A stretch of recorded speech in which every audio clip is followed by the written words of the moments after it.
नमस्कार भाइयों एवं बहनों, दर्शन एवं साहित्य यूट्यूब चैनल पर आपका स्वागत है। आज की इस कड़ी में हम देखेंगे युग नायक स्वामी विवेकानंद की बायोग्राफी समरी की इस कड़ी के रूप में कि पारिवारिक विपदाओं के सामने कैसे स्वामी विवेकानंद जी ने अपने आप को संभालते हुए, अपने कर्तव्यों का पालन करते हुए अपने जीवन में आगे बढ़े। श्रीयुत विश्वनाथ दत्त उन दिनों भारत की राजधानी महानगर कलकत्ता के समाज में सुप्रसिद्ध थे। केवल यही नहीं, वकालत में भी उन्होंने ऐसा यश प्राप्त किया था कि उत्तर भारत के दूर दूर के नगरों में भी उन्हें कार्यवश जाना पड़ता था। उनकी आमदनी प्रचुर थी, किंतु स्वजनों के लालन पालन और मित्रों के साथ संगीत के उपभोग एवं भोजन आदि में खर्च भी बहुत होता था।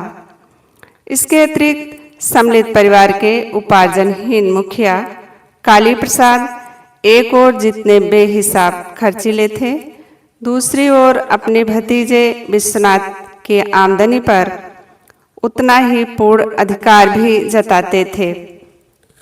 अपने कार्य से बंगाल के बाहर रहने के समय विश्वनाथ बाबू को बहुमूत्र का रोग हो गया। अपनी मृत्यु के 1 महीना पहले वह हृदय रोग से भी आक्रांत होकर चिकित्सक के परामर्श पर विश्राम के लिए शैय्याग्रस्त हो गए थे। इसके बाद ही काम से एक जगह उन्हें जाना पड़ा। वहां से लौटकर पत्नी से कहा कि दस्तावेज दिखाने के लिए मुवक्किल उन्हें यहाँ से काफ़ी दूर अलीपुर ले गया था। वह सीने में दर्द महसूस कर रहे थे। इसके पश्चात रात में भोजन के बाद छाती पर दवा की मालिश कराई और तंबाकू सेवन करते करते कुछ लिखने पढ़ने की ओर उन्होंने मन लगाया। 9 बजे उठकर उल्टी की और उसके बाद ही रात 10 बजे उनकी हृदय गति बंद हो गई। दूसरे दिन नरेंद्र के लिए कन्या देखने जाने की बात थी। इसके लिए विश्वनाथ बाबू ने पहनने के कपड़े ठीक ठाक करा के पहले से ही रखवा लिए थे। ऐसी विषम परिस्थिति उत्पन्न होने पर भी श्रीमती भुवनेश्वरी देवी जिस प्रकार धीर स्थिर भाव से अपने कर्तव्य का पालन कर रही थी, यह सोचकर उनके प्रति हृदय में श्रद्धा और भक्ति ही उत्पन्न होती है। यह लीला प्रसंग के 342-73 पृष्ठ पर है। पिता की मृत्यु के बाद 3-4 दिन बीत जाने पर भी दुख में कमी होना तो दूर की बात है, निराशा का अंधकार और भी घना होने लगा। नरेंद्र नाथ अपना मार्ग नहीं ढूंढ पाए। अपनी अवस्था का वर्णन उन्होंने अपने श्रीमुख से इस प्रकार किया था। सूतक की समाप्ति के पूर्व से ही मुझे काम की तलाश में घूमना पड़ा था। अनाहार नंगे पांव नौकरी का प्रार्थना पत्र हाथ में लेकर दोपहर की धूप में एक दफ्तर से दूसरे दफ्तर घूमना पड़ता था। घनिष्ठ मित्रों में वह कोई ना कोई मेरे दुख से दुखित होकर किसी दिन साथ रहता था और किसी दिन मुझे अकेले ही घूमना पड़ता था, परंतु सर्वत्र विफलता ही मिलती थी। यह प्रथम अवसर था जब मुझे संसार के साथ विशेष रूप से परिचित होना पड़ता था।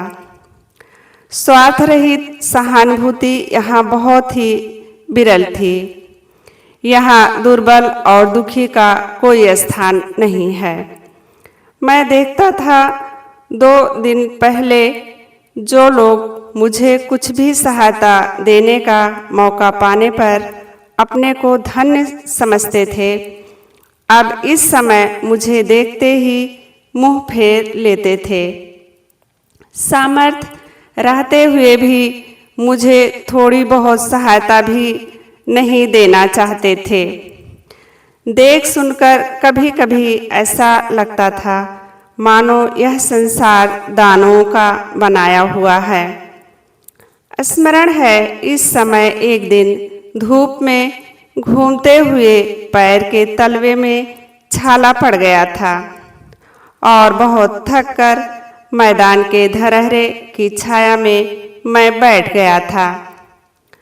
यवन में जो बालबंधु चरित्रहीन होकर असत उपाय से कुछ धन कमा रहे थे, उनमें से कोई कोई मेरी निर्धनता का हाल जानकर मुझे अपने दल में खींचने की चेष्टा कर रहे थे।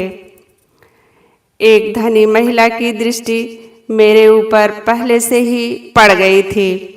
इसी मौके पर उसने प्रस्ताव भेजा कि मैं चाहूँ तो उसकी संपत्ति के साथ उसे अपनाकर अपने दुख क्लेश को दूर कर सकता हूँ। तीव्र अवज्ञा और कठोरता दिखाकर मैंने उस प्रस्ताव को अस्वीकार कर दिया था। एक दूसरी महिला जब मुझे लालच दिखाने आई तो मैंने कहा, देखो बच्ची, इस मिट्टी के शरीर के सुख के लिए तुमने अब तक ना जाने क्या क्या किया है। अब तो मृत्यु सामने है, उस पार जाने का क्या कुछ संबल आपने संग्रह किया है? हीन बुद्धि छोड़कर भगवान को पुकारो। यह लीला प्रसंग के 3, 174 और 76 पृष्ठ पर उद्धृत है। संसार की प्रशंसा और निंदा से मैं एकदम उदासीन हो गया और इस बात पर दृढ़ विश्वास स्थापित कर कि साधारण मनुष्यों की तरह धनोपार्जन करके परिवार पोषण और सुख भोग में समय बिताने के लिए मेरा जन्म नहीं हुआ है।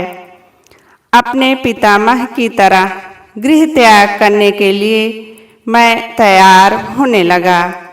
जाने का दिन निश्चित हो गया। समाचार मिला कि ठाकुर उस दिन एक भक्त के मकान पर आ रहे हैं। मैंने सोचा अच्छा ही हुआ, गुरु दर्शन करके सदैव के लिए घर छोड़कर चला जाऊंगा। ठाकुर से भेंट होते ही उन्होंने कहा, आज तुझे मेरे साथ दक्षिणेश्वर चलना होगा। बहुत से बहाने मैंने बनाए परंतु उन्होंने नहीं छोड़ा। लाचार होकर मैं उनके साथ चला। गाड़ी में उनसे विशेष बातें नहीं हुई। दक्षिणेश्वर पहुंचकर दूसरों के साथ मैं कमरे में बैठा था। इतने में ठाकुर को भावावेश हुआ। देखते देखते वह एकाएक मेरे पास आए और मुझे प्रेम से पकड़कर आंसू बहाते हुए गाने लगे। कथा कहिते डराई, ना कहिते ओ डराई, आमार मने संद हई, बुझ तो माय हराई हाराई। इसका अर्थ होगा, बात कहने से डरता हूँ, ना कहने से भी डरता हूँ। मेरे मन में संदेह होता है कि शायद तुम्हें खो बैठूं। सब लोगों के चले जाने पर मुझे पास बुलाकर उन्होंने कहा, जानता हूँ तू माँ के काम के लिए संसार में आया है। संसार में तू कभी नहीं रहेगा, परंतु जब तक मैं हूँ तब तक मेरे लिए रह। इतना कहकर वह हृदय के आवेश में आंसू रोक ना सके। यह वचनामृत में उद्धृत है।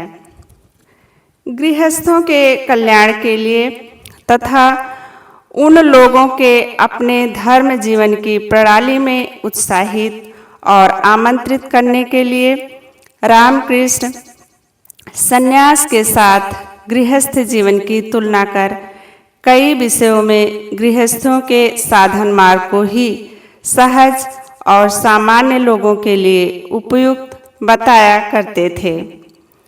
वह कहा करते थे, जो सन्यासी हुआ है वह तो भगवान को पुकारेगा ही, क्योंकि इसीलिए तो वह संसार के समस्त कर्तव्यों को छोड़कर आया है। ऐसा करने में उसकी बहादुरी या असाधारणता क्या है? किंतु जो संसार में माता पिता, स्त्री पुत्र आदि के प्रति स्वधर्म एवं कर्तव्य के दुस्सह भार को कंधे पर लेकर चलते चलते भगवान का स्मरण चिंतन करता है, उसके प्रति ईश्वर विशेष प्रसन्न होते हैं। वह सोचते हैं, इतना बड़ा बोझा कंधे पर रहने पर भी यह व्यक्ति जो मुझे थोड़ा ही पुकार लेता है वह मामूली बहादुरी नहीं है, वह वीर भक्त है। इसके अतिरिक्त श्री रामकृष्ण स्वयं गेरुआ वस्त्र नहीं पहना करते थे, वृक्ष के नीचे या वनों में भी नहीं रहते थे। तथापि यह अकाट्य सत्य है कि श्री रामकृष्ण ने दक्षिणेश्वर में ही त्याग का बीज वपन किया था। यही बीज क्रमशः श्यामपुकुर और काशीपुर में उपयुक्त परिवेश पाकर यथा समय नरेंद्र नाथ के नेतृत्व में फूल फलों से युक्त हुआ था। नरेंद्र नाथ ने उनके सामने ही संघ के नेता का पद प्राप्त किया था। आज की कड़ी में बस इतना ही। क्रमशः अगली कड़ी में इसी आशा के साथ आप इस आत्मज्योति की यात्रा में बने रहने के लिए चैनल को सब्सक्राइब करें, कमेंट्स करें और लाइक करना ना भूलें।